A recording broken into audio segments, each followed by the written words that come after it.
যদি শাকিব খানকে mega star বললে আপনার এতই কানে লাগে, তাহলে কানে তুলা দিয়ে রাখেন। কারণ শাকিব খানকে মেগা স্টার দর্শক বলে। জাহিদ হাসান সাহেব, আপনি তো আমাদের সবার প্রিয়, তাহলে উল্টাপাল্টা কথা বলেন কেন? যে শাকিব খানকে মেগা স্টার মানতে চান না, মেগা স্টার বললে নাকি আপনার কানে লাগে। যদি শাকিব খানকে মেগা স্টার বললে আপনার এতই কানে লাগে, তাহলে কানে তুলা দিয়ে রাখেন। কারণ শাকিব খানকে মেগা স্টার দর্শক বলে, সাংবাদিকরা বলে, বাংলাদেশের জনগণ বলে। আপনি কি ভাবলেন, কি বললেন? আপনার কানে লাগলো না কোথায় লাগলো সেটা তো আমাদের দেখার বিষয় না। আপনার উৎসব ছবিটা, হ্যাঁ, ছবিটা মোটামুটি ভালো চলতাছে। সিনেপ্লেক্সে আপনার ছবিটা খুব ভালো চলতাছে। যতটুকু প্রত্যাশা করছিলেন তার থেকেও বেশি চলতাছে। এই জন্যে পা মাটিতে পড়তাছে না। শাকিব খানকে মেগাস্টার মানতে চান না। তাহলে কি বলবো? আপনি বলছেন যে অন্য সবাইকে নায়ক বলা হয়, চিত্রনায়ক বলা হয়, শাকিব খানকে কেন মেগা স্টার বলা হয়? এখন আপনি কি বুঝাইতে চান? যে শাকিব খানকেও শুধু চিত্রনায়ক বলবো?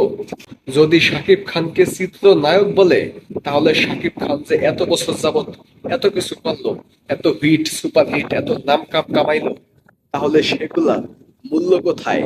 সেগুলার জন্য শাকিব খানকে কি বলবো? যদি আপনার সিনেমা শাকিব খানের সিনেমার মতো সারা বাংলাদেশ ব্যাপী হাজার হাজার লক্ষ লক্ষ লোক নিয়ে হাউসফুল যাইতো, তাহলে যে কি অবস্থা হইতো আল্লাহ মাহবুদ জানে। উল্টাপাল্টা কথা বললেন না। জাহিদ হাসান সাহেব, আপনি কিন্তু আমাদের খুব প্রিয় একজন অভিনেতা। আমি কিন্তু আপনার অনেক কাজ দেখছি, আপনার অনেক নাটক দেখছি, এবং আমার খুব প্রিয় একটি ক্যারেক্টার মাফিয়া নামক যেই ওয়েব সিরিজটা আছে, সেখানে আপনি ক্যারেক্টার করছিলেন নুনি, মাফিয়া জগতের বড় ভাই নুনি। এই নুনি ক্যারেক্টার দেখে কিন্তু আমি আপনার ফ্যান হয়ে গেছি বলতে গেলে। এছাড়াও আপনি অনেক সুন্দর সুন্দর নাটক করছেন, কিন্তু উল্টাপাল্টা কথা বললেন না। অন্তত শাকিব খানকে নিয়ে, শুধু শাকিব খানকে নিয়ে না, কাউকে নিয়ে কোনো উল্টাপাল্টা কথা বলা উচিত না। আপনি আপনার জায়গায় থাকেন, শাকিব খান শাকিব খানের জায়গায় মেগা স্টার।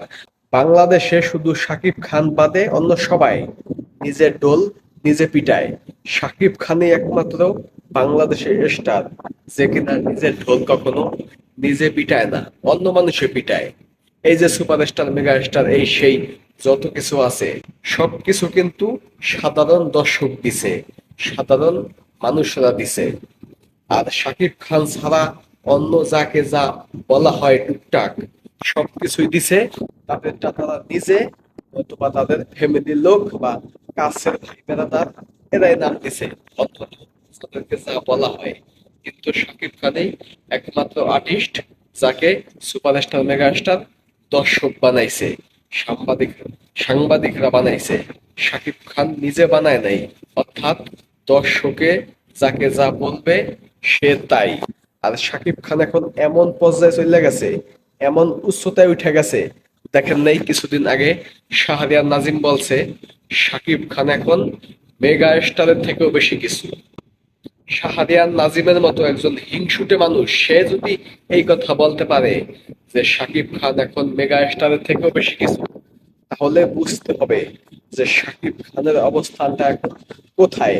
শাকিব খান আজ থেকে আরো 15-16 বছর আগে ছিল সুপারস্টার, বর্তমানে Shakib Khan mega star. Mega স্টারের থেকেও বেশি কিছু, এটা আপনার মানতে হবে। মানতে পারলে ভালো, না মানতে পারলে নাই। যদি কানে লাগে তাহলে কানে তুলা দিয়ে রাখবেন, কিছুই করার নাই। আপনার উৎসব সিনেমা ভালো চলতেছে, চলুক। তাণ্ডবের আশেপাশে কিন্তু নাই। তাণ্ডব একদিন আর আপনার উৎসব এক সপ্তাহ, তাও তাণ্ডবের এক সমান হবে না। সিনেপ্লেক্সে 1-150 দর্শক নিয়া একটা হাউসফুল দিয়া বলতাছেন হাউসফুল। আর এদিকে যে শাকিব খানের সিনেমা সারা বাংলাদেশে লক্ষ লক্ষ দর্শক নিয়া হাউসফুল হইতাছে, সেগুলা কি বলবেন? তো শাকিব খানের সাথে কম্পেয়ার করবেন না নিজেকে, এবং শাকিব খানের সম্পর্কে একটু হিসাব কিতাব করে বুঝে শুনে কথা বলবেন।